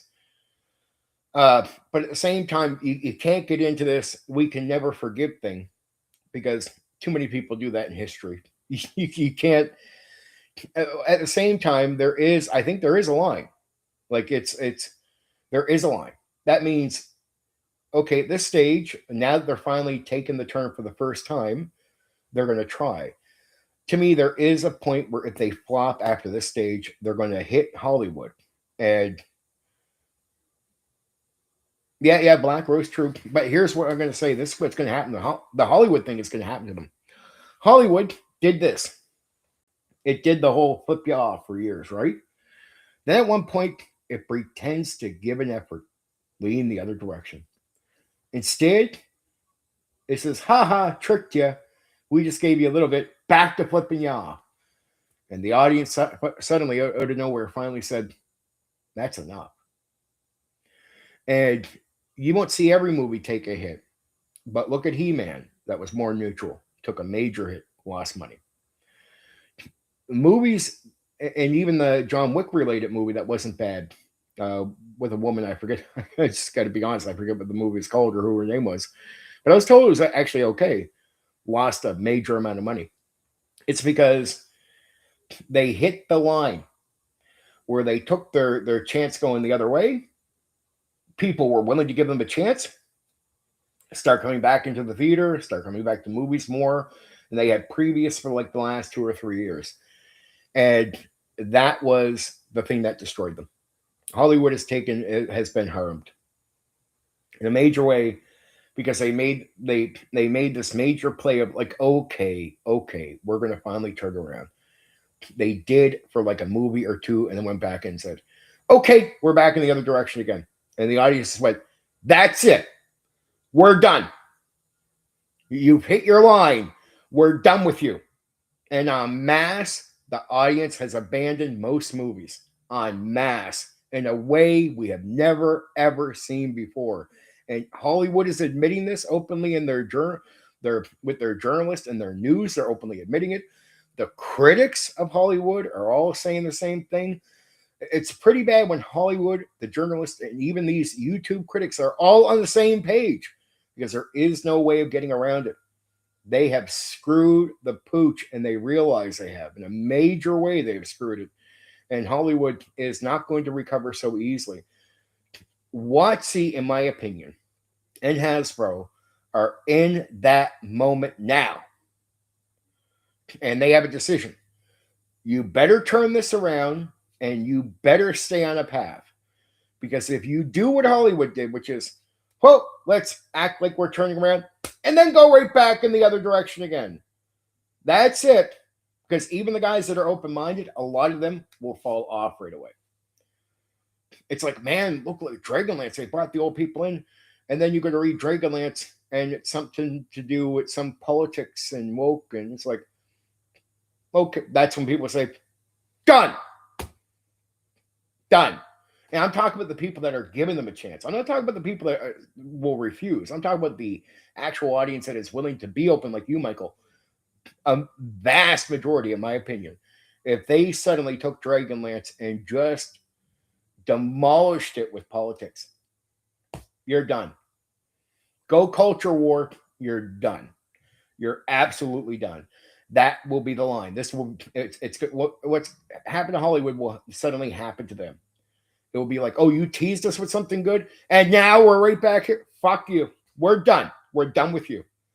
That's my opinion about where WotC is. So to sit here and say that I have a lot of thoughts on the Gen Con thing, my only thoughts is it's an opportunity for them. And my reaction to Luke for being forgiving and joining the company, I think that's okay. So there's my two major thoughts on it. The rest is really down to what happens now, and we need to give that time. I think you would agree to that. That would be the sensible way to look at it is, well, they made announcements. Let's see where they're going to go. But it's back to politics, which is culture war, or pretending that culture war stuff is not related to politics and then shoving that down our throat like the majority agree to it. No, they don't. It's politics. Most people don't want it, right? So that's just the way it is. And if they shove that back into the books en masse, and it kills the creativity, kills the fun, it kills the setting, it destroys what they're producing that's new. Done. I say the majority of old school people or people that like that content will walk on them instantly. Will walk on them. They might even sell a bunch of the new Dragonlance stuff at first, but it's like what happened with AD&D 1E. AD&D 1E sold like hotcakes. Right? And then, and what did most people buy AD&D 1E for? Being the guy out in the sun fighting the dragon. What did most players find out AD&D 1E was going to be after they purchased it for the art of being out in the sun fighting the dragon. They found they weren't going to be out in the sun fighting a dragon. That wouldn't happen until around level 9. And over 90% of DMs weren't going to run the game beyond, like, say, really level 8. So they were going to be working in the mud as greedy nobodies in a dungeon instead of getting what the images showed them. People fighting amazing monsters out in the open, being grand heroes. Basically, the images show you what you would be at level 9. What the images really don't communicate too well is what happens between start from level 1 to level 9.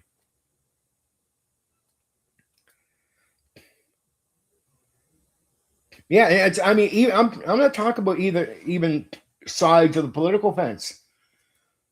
I know liberals that are just normal fucking liberal people. It's not all just classified people as ideology.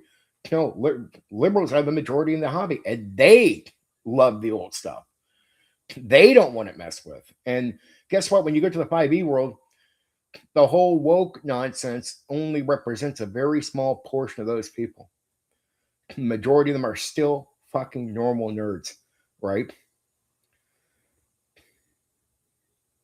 Oh, exactly. And so I say what they're really in, and this is what happened in Hollywood, is the majority of people walking away aren't like people like myself. It's going to be people that are more liberal in their politics that are going to walk on them, and that's what destroyed Hollywood, and that could destroy this. So I hope they play the smart game, because I like to see people given this an opportunity, because I think the opportunity is needed. I think people need to be open to it. The OSR simply didn't come through. So I'm glad to see a person like you out there saying you'll give that opportunity. And I think that's good. I think that's effectively good for the hobby. I'm glad there's people like yourself out there going, yeah, fuck it, I'll give it a chance. Because it needs that. It needs it. It desperately needs it. But you're with me. You're with me. It'd be like Hollywood. If they do screw the pooch on this opportunity, I don't see another one coming to them anytime soon after that. So this is a turning point. And I hope WotC understands how valuable this is, because they can still get people like yourself to pay attention. And I still think you're going to represent the majority. I think the majority will pay attention. I think this is a real opportunity for them. For real. Right? So my thing to you and to other people like yourself is, glad you're there. But I do hope that if they do screw this, I hope you, amongst other people, say, done. We're walking, because you don't get better if you stick around for nonsense. That's it. That's how the business world works, right? And that's why Hollywood has to probably do something drastic in their change, a real change, to get people back. But that's what it's required now. You got to cave in WotC if they do the same. You got to abandon them in a way that you can't assume they'll go to business. Hasbro owns them. But would you assume that they might shut it down for a while or not do much work unless they do some major changes to get you back? And then that will be long-term, not instant, not any con game. Well, you got to force it on them. That's how business works, right? And that's why Hollywood went as far as it did before it finally got caved in. Because a lot of people spent a lot of years saying, we don't like what you're doing, but they still paying to go see the movie. So Hollywood will not change if you complain, but you pay. You complain, but you pay. That's the same thing with WotC. Complain, but pay, they don't care. No change comes while you pay. That's the thing. You can protest like this all day long, but when you protest with this, that's when the market listens to you, right? And so I think that's where we're at, right? I think that's exactly where we're at. Give them the opportunity, but then protest with this, right? If they fuck it. Protest with this for real. Not just a few minority, but that's from the majority, just like they have in Hollywood. And I'm happy to see the majority doing this. The majority has to say, okay, we're ready to protest with this. Because we're talking about businesses. We're not talking about the government. Businesses react to this, not to this. In combination, good, but mainly this, right?